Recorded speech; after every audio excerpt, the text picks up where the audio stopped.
UP के 9 विधानसभा में उपचुनाव की घोषणा होने के बाद कल यानी कि 20 नवंबर को चुनाव होना है। ऐसे में दोनों पार्टियों की तरफ से तमाम बड़े बड़े वादे किए जा रहे हैं।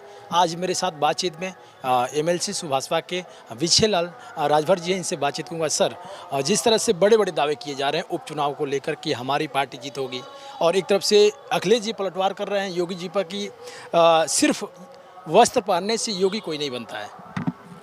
देखिए, जो अखिलेश जी के चुनाव में जो उन्होंने अपनी बात कही है, चाहे योगी जी के खिलाफ चाहे किसी नेता के खिलाफ, उनकी ज़मीन खिसक गई है। और जो 9 चुनाव हो रहे हैं अब तो रिजल्ट आएगा 23 तारीख को, उनको पता चलेगा क्या स्थिति है।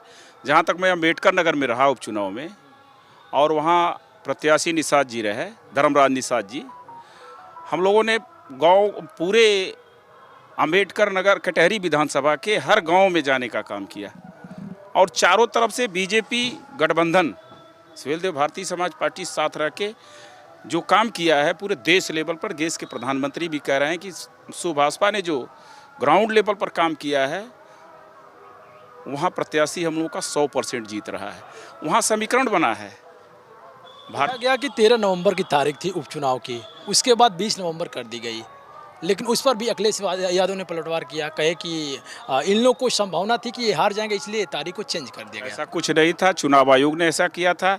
जो पूर्णिमा थी, नहान का दिन था, उधर के लोग 2 दिन पहले चले जाते हैं नहान पर। तो जो चुनाव आयोग की गाइडलाइन थी, चुनाव आयोग ने ऐसा किया, सरकार ने ऐसा नहीं किया। जो अखिलेश यादव कह रहे हैं वो गलत कह रहे हैं। योगी जी का एक नारा चल रहा है कि बटेंगे तो कटेंगे, एक रहेंगे तो सेफ रहेंगे। ये कौन सा नारा है? इससे क्या संदेश दिया जा रहा है? देखिए, सबका साथ सबका विकास की बात सुहेलदेव भारतीय समाज पार्टी के नेता ओम प्रकाश राजभर हमेशा पिछड़ों, दलितों, अल्पसंख्यकों की लड़ाई लड़ते हैं और उनके हक सम्मान की लड़ते हैं। आज उसी क्रम में योगी जी कह रहे हैं या मोदी जी कह रहे हैं, आज जब बसपा सपा की गवर्नमेंट होती थी, जब कांग्रेस की सरकार हुआ करती थी, तो यहाँ दंगे हुआ करते थे। 7.5 साल में जो योगी जी का कार्यकाल रहा है, कितने बार दंगा हुआ है। और उठा लीजिए रिकॉर्ड, बसपा सपा का कितनी बार दंगा हुआ। तो ये लोग दंगाई लोग हैं, इसलिए ऐसा बोल रहे हैं। ये यहाँ गरीब, अल्पसंख्यक, चाहे पिछड़ा, दलित या महिलाओं, सभी सुरक्षित हैं। आज सारे लोग उत्तर प्रदेश और देश की सरकार के साथ खड़े हैं, इसलिए इन लोगों की ज़मीन खिसक रही है। अब तो लड़ रहे हैं उपचुनाव, समझ में आ जाएगा। 23 को रिजल्ट आएगा। हम कटहरी और चाहे 9 सीटों पर भारतीय जनता पार्टी, भारतीय समाज पार्टी गठबंधन जीतेगा, और ये रिकॉर्ड बीट से जीतेगा, कोई रोक नहीं। सर, किस तरह से आप कह रहे हैं कि जीतेगा? लोकसभा के चुनाव में देखा गया कि बीजेपी को सपा ने पीछे कर दिया, कैसे कह रहे हैं आप? बीजेपी को पीछे कहाँ कर दिया? सरकार किसकी है? बीजेपी की है कि समाजवादी पार्टी की है? बीजेपी की सरकार है ना।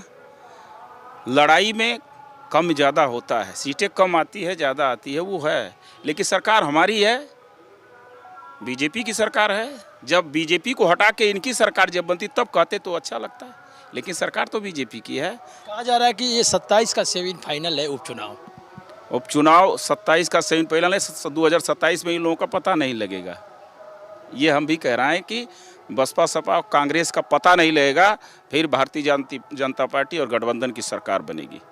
तो ये थे मेरे साथ एमएलसी विधानसभा परिषद के सुभाषपा के विजय लाल राजभर जी, जिनसे बातचीत किया हूँ। साफ तौर पे बता रहे थे कि हम इस बार उपचुनाव के 9 विधानसभा पर जीत हासिल करेंगे, और जो सरकार ने 27 का फैसला किया है उसमें भी हम जीत हासिल करेंगे। समाजवादी का सफाया हो जाएगा। कैमरा पर्सन मन्नू के साथ अजय गुप्ता, प्राइम न्यूज, मऊ।